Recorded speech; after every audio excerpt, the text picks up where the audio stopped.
I'm going to show you some coins that you want to be looking out for in 2022. So really quickly, this coin sold for $632,000. If you ever see a coin from the late 1700s like this, you've likely come across something incredibly rare. Make sure if you come across a coin collection, you find someone reputable, because there's coins out there in collections that are worth tens or hundreds of thousands of dollars. Let's jump into the next coin. This is a 1974 S 25-cent Washington quarter graded by PCGS a proof 70. So the first thing you need to know about coins is that some of these coins are minted as proof coins. Now you may be asking, what's a proof coin? A proof coin was minted for the intention to go into a collection and to be an example of what these coins should look like, but they're going to be more shiny and lustrous. As you can see on this quarter here, the backdrop of the coin behind Washington has a mirror finish to it. When you look at the coin in your hand, you're almost going to see a reflection back at you. That is something incredibly desirable among collectors, and this coin sold for $10,925, and let me explain a little bit more why. So like I said, this coin was graded by PCGS a proof 70. In grading, 70 is the highest grade you can achieve when it comes to collectibles like this. There are specific collectors out there that want to get the highest grade possible for their coin collection. Most of the time, these proof coins are going to be minted at the San Francisco Mint. Now, how do you know if your coin is minted at the San Francisco Mint? If you look on your coin and it has an S mint mark, like this one in this area, that means it was minted at the San Francisco Mint. Generally, San Francisco is a better mint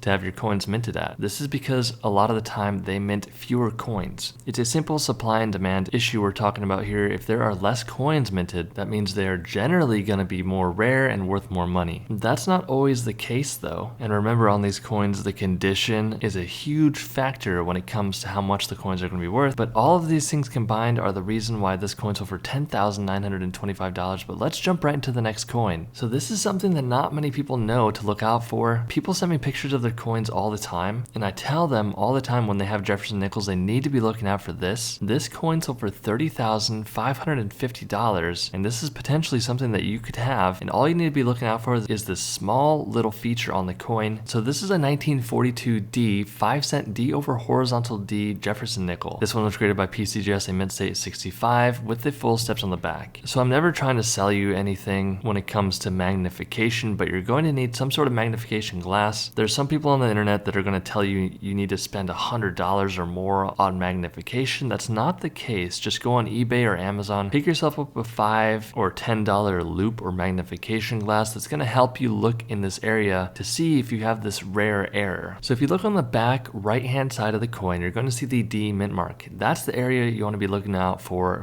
this D over D error. It's really hard to see without magnification. That's why I'm telling you, you need to look there, because this coin sold for $30,550. And honestly, this is the reason why it sold for so much. If it didn't have this error, it would have brought dramatically less money. So keep your eyes peeled for this D over horizontal D error. Also, if you look to the left of that D mint mark above Monticello, you will see there are steps. PCGS signified this was a full steps coin. As silly as it may sound, collectors really go after coins that have full steps on the back, and the reason is because this is the highest point on the coin, and it's also the hardest area for the mint to mint. Usually these steps are blurred or they're not fully struck. Pretty rare to find a coin that has full steps on the back there. Also, it graded at a mint state grade of 65, and all these things combined let this coin sell for $30,550. If you want to send me photos of your coins, all you got to do is join my silver membership. It's really not that much money, and you can cancel at any time. Biggest thing I'd recommend is make sure you're doing your research and get the opinion of at least 3 people before you sell your coins. I've had so many people reach out to me telling me stories that they went ahead and they sold their coins to a pawn shop, later realizing that they literally could have lost thousands of dollars worth of coins. The story usually goes that someone in their family or their friend had passed away, and now they have all these coins and they don't know what to do with them. The reality is you're going to need to spend some time if you want to make sure the coins are actually valuable. My goal is to tell you what dates are important, what to look out for, and what the best way to go about selling your coins is. I do not like hearing stories about people getting scammed and ripped off, because unfortunately there are a lot of shady people out there that will take advantage of you. But generally speaking, coin shops are going to be a better place to go. Make sure you look up reviews, or if you have a reference from a friend or a family member, because this is something that's also messed up, is that reviews online, it's actually easy for people to manipulate and fake reviews. So if you go into a coin shop's website and they say, oh, we have great reviews, those reviews could be fake. So make sure you're doing your due diligence. You can't really go wrong if you go to 3 different coin shops and get the opinion of all 3 people. The reality is, if all 3 coin shops tell you, hey, your coin is worth only $5, they're probably telling you the truth and they're not ripping you off. But if one coin shop says, hey, your coin's worth $5 and the other 2 say your coin's worth $500, it's pretty apparent that either 1, they're trying to scam you, or 2, maybe the staff member was new there and they weren't exactly sure, or they made a mistake. Not everyone is bad, but there are some bad people out there. So moral of the story, just watch out and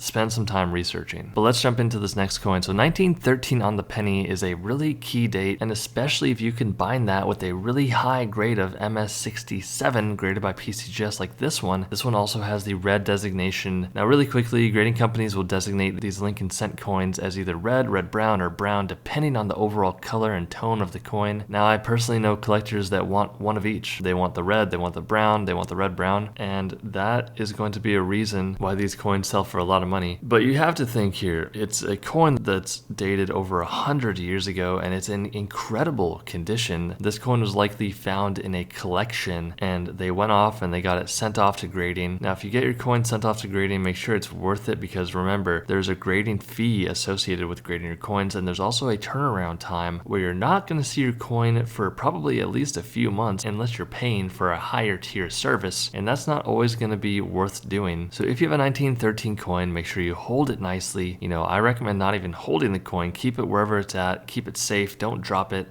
because one drop or one extra scratch on the coin could literally mean the difference of thousands of dollars, because this one little cent coin sold for $32,400. So 1909 is the first year that they started minting these Lincoln cent coins. This is one of my favorite types of coins here. This is the 1 cent VDB coin. If you look on the back bottom center of the coin, you will see the initials VDB. Those are the engraver's initials, pretty much the person who initially designed this coin. This one was also graded as a PCGS proof, and proof coins, if you're new to the channel, essentially during the minting process, they minted these coins to make them proof, and they have a more shiny, lustrous appearance to them, and proof coins are going to be worth more money. So keep your eyes peeled for very shiny coins like this, because you could have a proof coin and this coin sold for $34,500. Hit the subscribe button to really just help out with the YouTube algorithm. Stay tuned for more, and I'll see you in the next video.